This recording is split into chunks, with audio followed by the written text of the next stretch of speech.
A lot of times when you are talking about your game to the press, to the public, to executives, there's going to be pressure to give out a bunch of numbers. How long is the game? What is the size of the game? How many classes are you going to have? I would argue that in almost all cases, those are numbers that you should keep to yourself because they are just going to cause trouble down the road.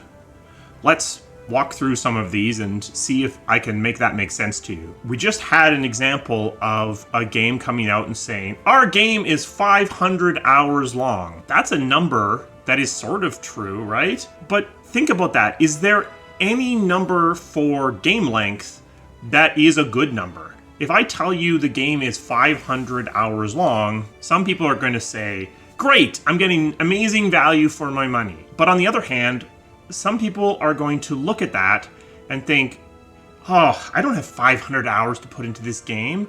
I am going to play something that I know that I can finish in a reasonable length of time. No matter what number you say, if you say 20 hours, you're going to have the opposite reaction. Some people are going to say, good, that's a game that I can sink my teeth into, get my money's worth, and move on from. But some people are going to say 20 hours is not enough value for my money. No matter what number you say, all numbers from 0 to 5 million are fraught. They're fraught because somebody is going to react negatively to that number. And the reality is games don't have a length unless they are a perfectly linear experience with no player interaction at all. They are of variable length. Even a quite linear game gets longer if you are doing the combats over and over again or pausing to consider choices in conversation. And how do we take replayability into account? What about a game like Nier, which you have to play 5 times at least to see all the possible endings? How do we count the length for something like that? Do we multiply the length of the game times 5? Is that appropriate? Is it just the base length? Is it something in between? What does that math look like? The point here, and the point throughout this video, is going to be that numbers are simple. Numbers seem like answers, but without context, numbers provide very little value. And in a lot of cases, it's actually impractical, or in some cases, impossible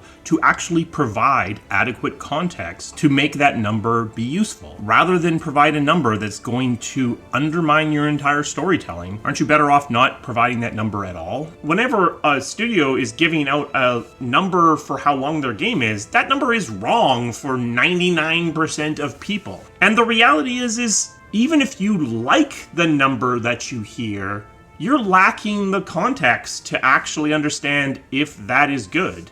If I tell you that my game is 100 hours long, and you're thinking, great, that's the sweet spot for me. I love games that are 100 hours long.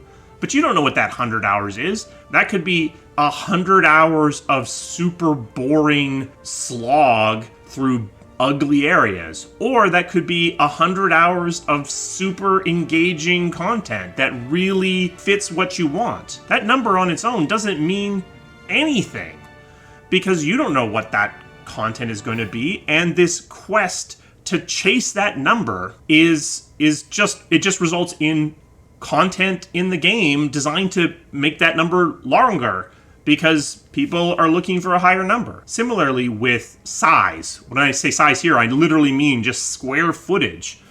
That is a number that essentially has almost no meaning on its own. You don't have the context to parse the value proposition of that number. How fast does the player move? You don't know. How dense is the content in that? The hissing waste in Dragon Age Inquisition is basically as big as the rest of the game combined from a sheer square footage perspective, but it doesn't represent half of the entire gameplay in the game. It's actually an incredibly low density level, so you can consume it relatively quickly in spite of its size. So when a game is saying this game is the size of Belgium, that doesn't tell you anything, because chances are content in a game the size of Belgium is going to be pretty low density or procedurally generated or lots and lots of filler. On the other hand, if the game is the size of 4 city blocks, that also doesn't tell you very much, because if it's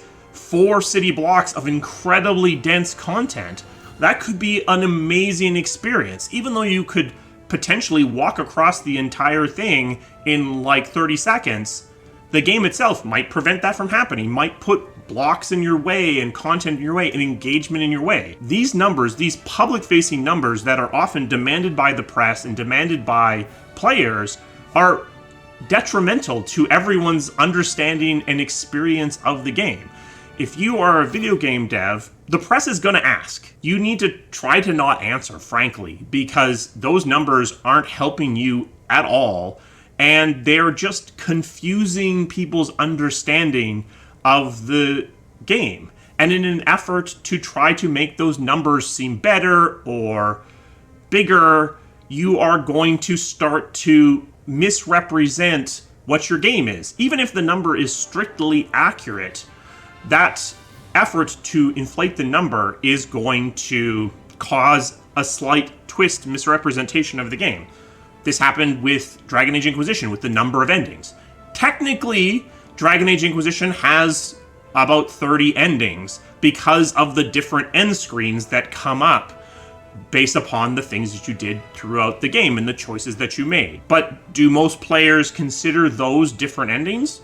Not really. So when we said it has more than 30 endings, did that represent the game accurately or inaccurately? And I would argue it represented it inaccurately. And endings, like length, does run the risk of turning some people off because they become worried about the choices they're going to make. Is there a best ending?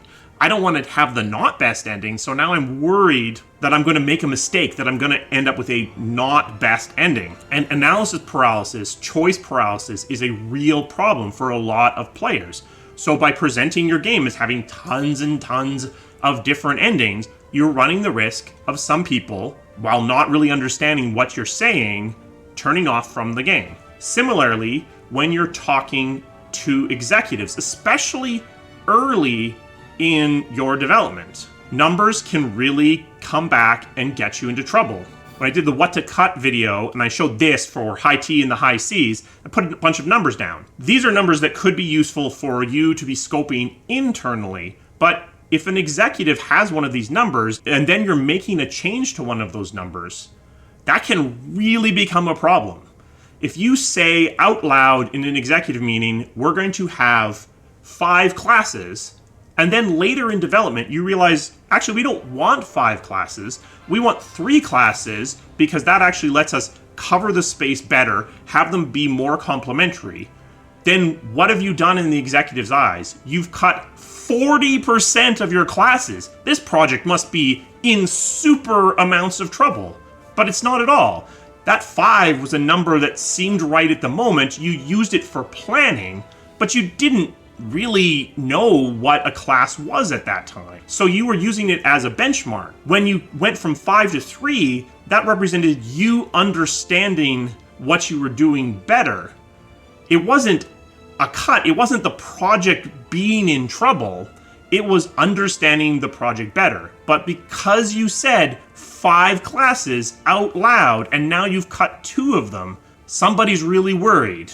But again, what's the actual root of this? A lack of context makes that number virtually useless, worse than useless on its own. So am I saying that you shouldn't have numbers at all? I'm not saying that at all. You should have understandings of scope and scale for yourselves, for your own purposes.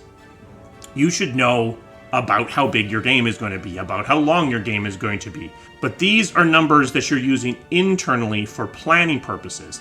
And of course, because you're using them internally, you can take the time and add the detail to make sure the context is there to make the numbers useful. But once you start taking those numbers and throwing them outside your team in isolation, you run the risk of those numbers getting out of control and taking over your narrative in ways you definitely don't want to happen. So at the end here, I guess I'll say to the press people that watch me, and I know there are press people who watch me, I think you should stop asking how long is this game, how big is this game? Because asking that of a dev is demanding them to give you a number without adequate context to make that number meaningful. And because they know that people are scraping that data and using it to make buying decisions, that number is always going to be presented in the largest possible light, even when that ends up misrepresenting the game, and then they have to back up and back out of that number at a future date. We would be much better in talking about games as experiences and comparing them potentially to other things. I understand that when you're looking to buy a game, you want to know how long you're going to be able to play this for. But that's only part of how you should be making your buying decision. Hundreds of hours of boring isn't any good, any more than 20 minutes of amazing is potentially any good. You want to understand both of these things and have a more holistic understanding. So the number on its own isn't helpful. And I would argue because it's such an easily consumed single thing, it often gets consumed on its own. Special thanks to my members. They provide the resources that this channel needs to keep running. If you are interested in becoming a member, there will be a link down in the description. If you found this interesting, please give it a thumbs up. That tells YouTube what the heck is going on. I suspect there's people that want to argue with me about providing these numbers, so please do so down in the comments and we can have a conversation. I will see you again soon. Thank you.